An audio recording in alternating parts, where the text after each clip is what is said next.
Hi friends, இப்போ நம்ம பார்க்குறது வேவ் பிராண்டோட ஆர்ஓ பியூரிஃபையர். கஸ்டமர் வந்து ஹாட் அண்ட் கோல்டில் ஒரு ஆர்ஓ பியூரிஃபையர் கேட்டிருந்தாங்க. ஸோ நான் இந்த மாடல் ரெஃபர் பண்ணி இன்ஸ்டால் பண்ணி கொடுத்துருக்கேன். இது ஹாட்டு, கோல்டு, நார்மல் 3 அவுட்புட்டும் வரும். குவாலிட்டி, ஃபினிஷிங் எல்லாமே பக்காவாக இருக்குது. டிடிஎஸ் கண்ட்ரோலரோட வந்துடுது.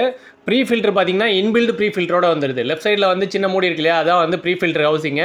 ஸோ இதுக்கு நம்ம நார்மல் ஆர்ஓவில் யூஸ் பண்ணுற 10 inches பண்ணே இதுக்கு போதும். ஸோ லெஃப்ட் சைடு கார்னரில் இருக்க டேப் வந்து நார்மல் வாட்டர். அண்ட் ஆர்ஓ என்னோட மிடில் பார்த்தீங்கன்னா ஹாட் அண்ட் கோல்ட் டேப் கொடுத்துருக்காங்க. ஃப்ரண்ட் பேனல் நல்ல நீட்டான ஃபினிஷிங்கில் கொடுத்துருக்காங்க. ஃபுல்லாக கிளாஸில் வருது. அண்ட் அது இல்லாமல் டிஜிட்டல் டிஸ்பிளே வந்துருது. டிடிஎஸ் எந்த நேரமும் ஷோ ஆகிட்டே இருக்கு. அண்ட் உள்ள இருக்க வாட்டரோட டெம்பரேச்சரும் ஷோ ஆகிட்டு இருக்கு. அது மட்டும் இல்லாமல் கண்ட்ரோலரில் service reminder, auto flushing system எல்லாமே அட்டாச் பண்ணியிருக்காங்க. யூனிட்டோட ஃப்ரண்ட் பேனலை ரிமூவ் பண்ணியிருக்கேன். சைடில் பார்த்தீங்கன்னா ஹாட்டுக்கும் கோல்டுக்கும் தனித்தனி சுவிட்ச் கொடுத்துருக்காங்க. அண்ட் அதோட சேர்த்து இன்னொரு ஸ்பெஷல் ஃபியூச்சர் என்ன கொடுத்துருக்காங்கன்னா ஓசோனேட்டர் கொடுத்துருக்காங்க. இது வேவ் பிராண்டோட 4G மாடல் வாட்டர் பியூரிஃபையர். இதுலயே வந்து 5G இருக்கு. 5Gங்கிறது டிஜிட்டல் டிஸ்பிளேயோட டச் பேடோட வந்துரும். இது வந்து டிஜிட்டல் டிஸ்பிளே மட்டும் தான். ஆப் வந்து ஓபன் பண்ணி பிடிக்கிற மாதிரி தான் வரும். அண்ட் இதோட வாட்டர் ஸ்டோரேஜ் கெபாசிட்டி பொறுத்தளவு நார்மல் டேங்க் வந்து 6 லிட்டர் கெபாசிட்டி, ஹாட் வாட்டர் வந்து 1 லிட்டர், கோல்டு வந்து 1 லிட்டர். இதுல ஃபில்ட்ரேஷனை பொறுத்தளவு அடிஷனலா அல்கலைன் ஃபில்டரும் யூஎஃப்பும் அட்டாச் பண்ணிருக்காங்க. வித் ஈஸியா ஹேண்டில் பண்ற மாதிரி டிடிஎஸ் கண்ட்ரோலரோட. இதோட குவாலிட்டி அண்ட் ஃபினிஷிங் பார்த்தோன்னா கஸ்டமரே ஃபுல் சாட்டிஸ்ஃபைட் ஆயிட்டாங்க. அடுத்ததான் இந்த பியூரிஃபையர்ல கொடுத்திருக்க ஒரு அட்வான்ஸ்டு டெக்னாலஜி. இந்த டியூப் கனெக்ட் பண்ற இடம் பாத்தீங்கன்னா ஓசோனேட்டர்னு சொல்லுவாங்க. இப்படி ஒரு ஸ்பெஷல் ஃபியூச்சர் வந்து இந்த ஆர்ஓல அட்டாச் பண்ணிருப்பாங்க. நானே எக்ஸ்பெக்ட் பண்ணல.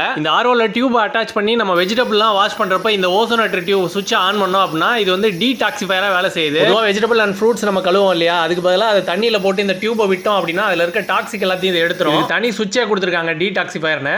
அடுத்து வந்து ஹாட் வாட்டர் டெஸ்ட் பண்ணிட்டு இருக்கோம். ஹாட் வாட்டர் சுவிட்ச் பார்த்தீங்கன்னா டேப் ஓப்பன் மட்டும் நடுவில் ஒரு பட்டன் இருக்கு.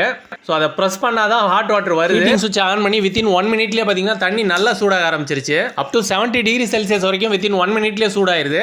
அண்ட் அதே போல தான் கோல்டு பார்த்தீங்கன்னா கொஞ்சம் டைம் எடுத்துக்குது, ஒரு 2 மினிட்ஸ் ஆகுது. பட் இந்த பியூரிஃபையர்ல ஹாட் அண்ட் கோல்டு சுவிட்ச் வந்து மேனுவலாக தான் நம்ம ஆன் பண்ணிக்கணும் நீட் இருக்கப்ப. இந்த ப்ராசஸோட ஃபுல் வீடியோ ரிலேட்டட் வீடியோஸ்ல இருக்கு. இன்ட்ரெஸ்ட் இருக்கவங்க லிங்க் கிளிக் பண்ணிக்கோங்க. மறக்காம சேனலையும் சப்ஸ்கிரைப் பண்ணிக்கங்க.